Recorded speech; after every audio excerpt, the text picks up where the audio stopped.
Hi friends, welcome to my YouTube channel NCERT solutions. आज हम कक्षा 8 की पाठ्य पुस्तक बसंत भाग 3 के पाठ 5 चिट्ठियों की अनूठी दुनिया के प्रश्नोत्तर तथा सारांश का अभ्यास करेंगे। तो शुरू करते हैं आज की अपनी वीडियो। प्रश्न संख्या 1, पत्र जैसा संतोष फोन या एसएमएस का संदेश क्यों नहीं दे सकता? उत्तर, पत्र जैसा संतोष फोन या एसएमएस का संदेश नहीं दे सकता, क्योंकि फोन एसएमएस द्वारा केवल कामकाजी बातों को संक्षिप्त रूप में व्यक्त कर सकते हैं। पत्रों द्वारा हम अपने मनोभावों को खुलकर व्यक्त कर सकते हैं। पत्रों से आत्मीयता छलकती है। इन्हें अनुसंधान का विषय भी बनाया जा सकता है। ये कई किताबों का आधार है। पत्र राजनीतिक, साहित्यिक तथा कला क्षेत्र में प्रगतिशील आंदोलन के कारण बन सकते हैं। यह क्षमता फोन या एसएमएस द्वारा दिए गए संदेशों में नहीं। पत्रों का आकार बड़ा और उनका अस्तित्व स्थायी होता है, जिन्हें भविष्य के लिए संभाल कर रखा जा सकता है। प्रश्न संख्या 2, पत्र को खत, कागज, उत्तरम, जाबू, लेख, कडिद, पाती, चिट्ठी इत्यादि कहा जाता है। इन शब्दों से संबंधित भाषाओं के नाम बताइए। उत्तर, खत उर्दू, सेकंड कागज कन्नड़, थर्ड उत्तरम तेलुगु, फोर जाबू तेलुगु, लेख तेलुगु, कडिद तमिल, पाती हिंदी, चिट्ठी हिंदी, पत्र संस्कृत।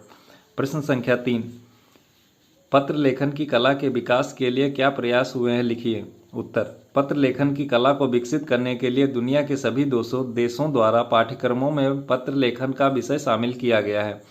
विश्व डाक संघ की ओर से सन 1972 से 16 वर्ष से कम आयु वर्ग के बच्चों के लिए पत्र लेखन प्रतियोगिताएं आयोजित करने का कार्यक्रम शुरू किया गया। प्रश्न संख्या 4, पत्र धरोहर हो सकते हैं लेकिन एसएमएस क्यों नहीं? तर्क सहित अपना विचार लिखिए। पत्र व्यक्ति की स्वयं की हस्तलिपि में होते हैं, जो कि प्रियजन को अधिक संवेदित करते हैं। हम जितने चाहे उतने पत्रों को धरोहर के रूप में समेट सकते हैं, जबकि एसएमएस को मोबाइल में सहेज कर रखने की क्षमता ज़्यादा समय तक नहीं हो सकती। एसएमएस को जल्द ही भुला दिया जाता है। पत्र देश, काल, समाज को जानने का साधन रहा है। दुनिया के तमाम संग्रहालयों में जानी मानी हस्तियों के पत्रों का अनूठा संकलन भी है। उपयोगी एवं शिक्षाप्रद पत्रों को पुस्तक के रूप में रखा जा सकता है। प्रश्न संख्या 5, क्या चिट्ठियों की जगह कभी फैक्स, ईमेल, टेलीफोन तथा मोबाइल ले सकते हैं? उत्तर, पत्र को चलन ना कभी कम हुआ था ना कभी कम होगा। चिट्ठियों की जगह कोई नहीं ले सकता। पत्र लेखन एक साहित्यिक कला है, परंतु फैक्स, ईमेल, टेलीफोन तथा मोबाइल जैसे आधुनिक माध्यम केवल कामकाज के क्षेत्र में महत्वपूर्ण है। आज ये आवश्यकताओं में आते हैं, फिर भी ये पत्र का स्थान नहीं ले सकते।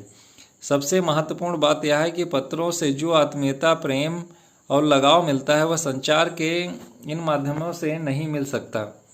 प्रश्न संख्या 6, किसी के लिए बिना टिकट सादे लिफाफे पर सही पता लिखकर पत्र बैरंग भेजने पर कौन सी कठिनाई आ सकती है, पता कीजिए।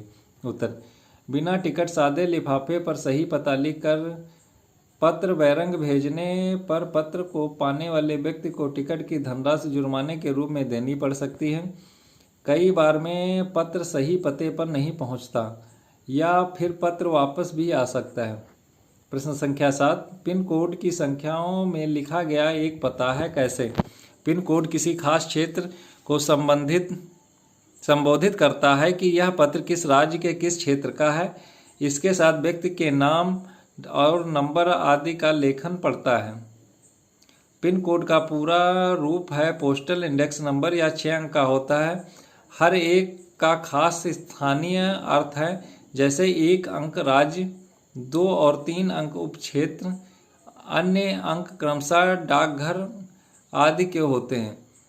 इस प्रकार पिन कोड भी संख्याओं में लिखा गया एक पता है। प्रश्न संख्या 8, ऐसा क्यों होता है कि महात्मा गांधी को दुनिया भर से पत्र महात्मा गांधी इंडिया पता लिख कर आते थे? उत्तर, महात्मा गांधी भारत ही नहीं पूरे विश्व के जाने माने व्यक्ति थे। उन्हें दुनिया भर से पत्र महात्मा गांधी इंडिया पता लिख कर आते थे, क्योंकि महात्मा गांधी अपने समय के सर्वाधिक लोकप्रिय एवं प्रसिद्ध व्यक्ति थे। वे भारत गौरव थे। महात्मा गांधी जी देश के किस भाग में रह रहे हैं यह देशवासियों को पता रहता था। अतः उन्हें पत्र अवश्य मिल जाता था। वे किसी एक परिवार या स्थान के ना होकर पूरे भारत के प्रतिनिधि थे, इसलिए कई लोग महात्मा गांधी इंडिया लिखकर उन्हें पत्र भेज दिया करते थे। चलिए बात करते हैं भाषा की बात।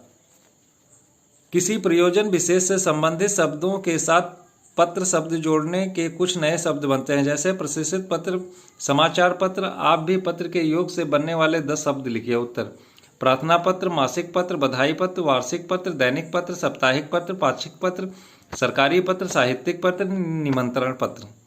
प्रश्न संख्या 10। व्यापारिक शब्द व्यापार के साथ इक प्रत्यय के योग से बना है। इक प्रत्यय के योग से बनने वाले शब्दों को अपनी पाठ्यपुस्तक से खोज कर लिखिए। स्वाभाविक, साहित्यिक, व्यवसायिक, दैनिक, प्राकृतिक, जैविक, प्रारंभिक, पौराणिक, ऐतिहासिक, सांस्कृतिक। प्रश्न संख्या 11। दो स्वरों के मेल से होने वाले परिवर्तन को स्वर संधि कहते हैं। जैसे रविंद्र, रवि प्लस इंद्र। इस संधि में ई बड़ी ई हुई है, इसे दीर्घ संधि कहते हैं।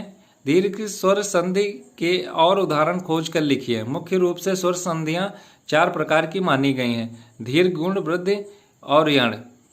हास्र या दीर्घ आ ई उ के बाद हास्र दीर्घ आ ई उ आ आए तो ये आपस में मिलकर क्रमशः दीर्घ आ ई उ हो जाते हैं।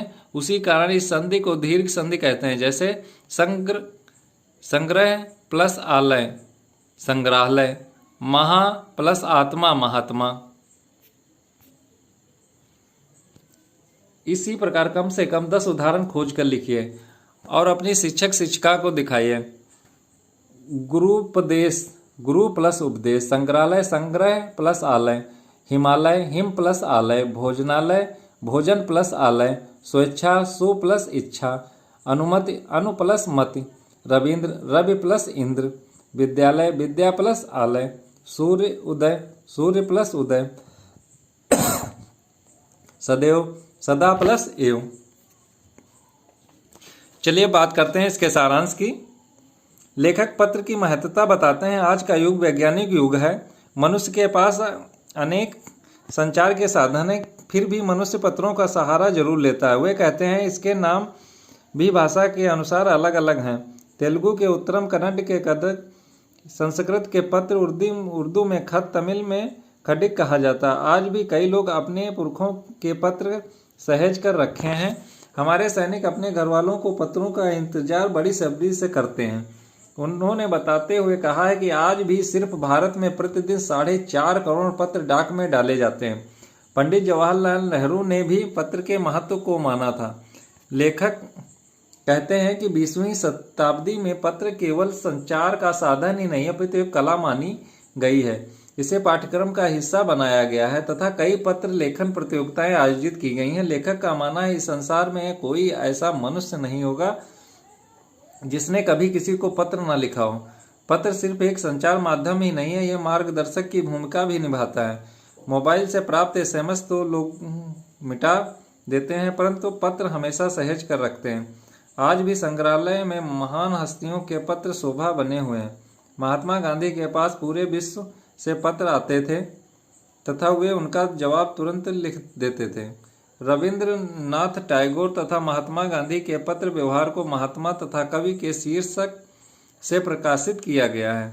उन्होंने यह बताया है कि आज भी सिर्फ भारत में प्रतिदिन 4.5 करोड़ प्रकाशित किया गया है।